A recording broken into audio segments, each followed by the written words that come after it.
Kami menyela sejenak untuk membacakan beberapa komen atau tulisan-tulisan yang masuk di dalam channel YouTube Cinematek ini.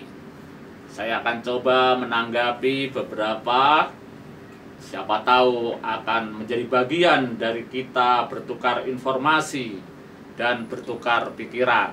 Dari Pusat Perfilman Haji Usmar Ismail, inilah Kronik Film Cinematek.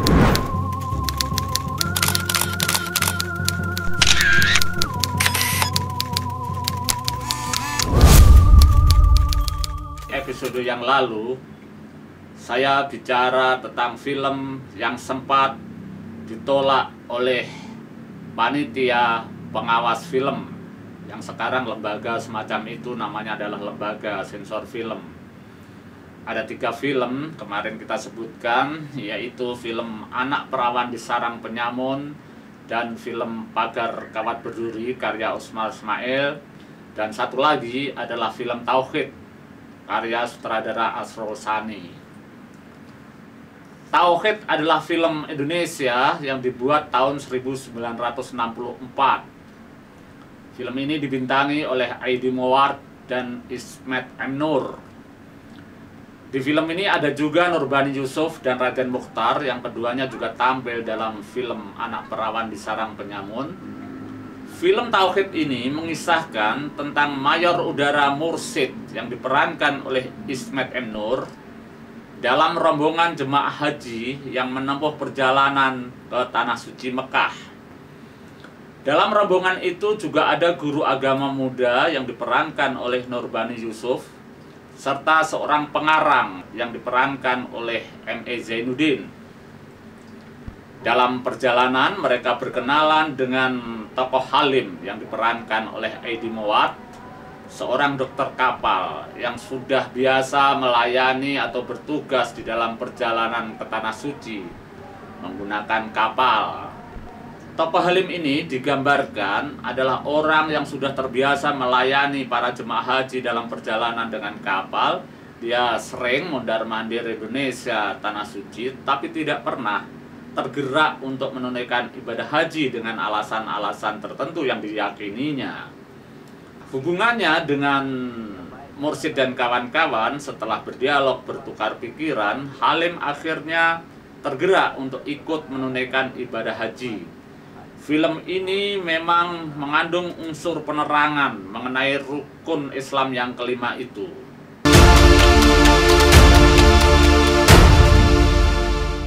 Kami menyela sejenak untuk membacakan beberapa komen atau tulisan-tulisan yang masuk di dalam channel YouTube Cinematek ini. Saya akan coba menanggapi beberapa, siapa tahu akan menjadi bagian dari kita bertukar informasi dan bertukar pikiran. Dari Benny Kristia ada pertanyaan. Jika ingin menyewa film ini, film lama yang beberapa kali kita putar di sini ya, untuk pemutaran dan diskusi dalam lingkup kecil, apa diperbolehkan? Tentu saja boleh. Salah satu peran dan fungsi Cinematek adalah memanfaatkan arsip untuk kegiatan apresiasi ya. Kegiatan yang Anda maksud tentunya adalah kegiatan apresiasi, dan tentu saja Anda bisa datang ke Cinematek, nanti mengikuti prosedur atau SOP yang ada di sini, dan Anda bisa untuk meminjam film itu untuk dilihat dalam satu komunitas kecil sebagai kegiatan apresiasi. Ya, ini ada saran dari Marwan Nugroho, tolong audionya agar diperbaiki untuk video yang akan datang, sehingga kami bisa mendengar suara dengan lebih jelas. Maju terus Cinematek. Iya, dalam beberapa episode ini memang peralatan ini belum sepenuhnya tersetting dengan baik. Bahkan sampai saya bicara ini kita masih dalam rangka perbaikan-perbaikan, karena memang Channel ini dibuat dengan sederhana, dengan peralatan yang sederhana pula, dan kita coba untuk kotak-katik terus sampai suatu ketika bisa suaranya jernih, gambarnya baik, dan juga kita sedang mengusahakan kemungkinan bisa siaran langsung lewat podcast ini. Terima kasih. Ada ucapan dari Ratnadi Kurniati, semoga bisa ke Cinematheque. Ya, kita tunggu. Terima kasih. Ya. Ulil RX Save Sejarah Perfilman Indonesia. Ya, kita melihat Indonesia, merawat ingatan adalah bagian dari bagaimana kita menghargai sejarah perfilman Indonesia. Nah, ini dari Bukhari IM. Coba upload film-film warna awal di Indonesia. Contohnya film 9 tahun 1967. Iya, film 9 kalau tidak salah adalah karya Wim Umboh. Dan karya-karya Wim Umboh termasuk yang jarang bisa dikoleksi di Cinematheque. Beberapa filmnya termasuk juga film perkawinan, ya, yang di sini ada ini dari Poppy Patriawati. Mohon film Demi Cinta dan Perkawinan Widiawati dengan Sopan Sopian, ketiganya gitu ya. Nah, tadi saya bilang film-film karya Wim Umboh termasuk yang sulit kita temukan kopinya. Cinematheque hanya punya beberapa saja dari karya sutradara Wim Umboh. Ya pemirsa, silahkan memberi komentar, barangkali juga pertanyaan atau tanggapan terhadap channel yang sederhana ini, juga terhadap Cinematheque atau terhadap tayangan-tayangan yang di-upload di channel Cinematheque ini. Kronik Film Cinematheque ini masih dalam suasana rintisan.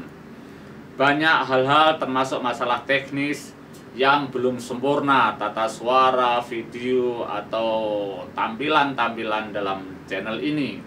Dari hari ke hari kita coba untuk memperbaiki atau untuk menemukan format yang tepat bagaimana channel yang sederhana ini bisa untuk mengantar kita melihat Indonesia dan merawat ingatan melalui film dan perfilman. Sekaligus kita bisa berinteraksi, berbincang-bincang melalui channel yang sederhana ini.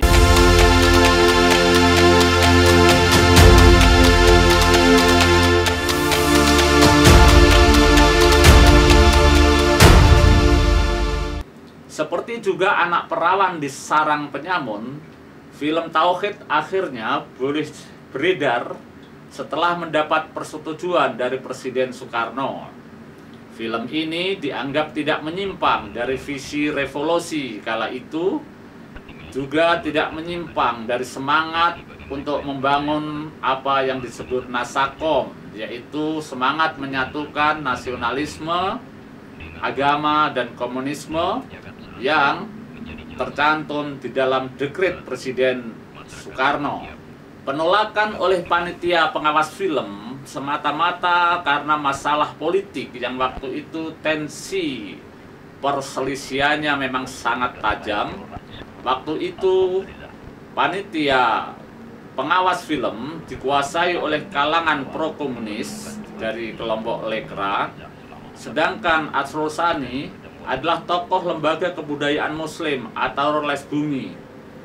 Les Bumi sangat vokal bahkan terdepan di dalam melawan ideologi komunis termasuk visi kebudayaan Lekra berseberangan dengan organisasi undergo dari PKI itu. Jadi suasana politik tidak bisa terpisahkan dari suasana perfilman pada masa itu. Bias-bias politik masuk di dalam perfilman dan perfilman juga membias di dalam langkah-langkah politik. Sejarah telah mencatat bahwa politik, perfilman, kesenian, kebudayaan adalah hal-hal yang tidak bisa terpisahkan begitu saja. dan ada kalanya kita memang perlu membicarakannya.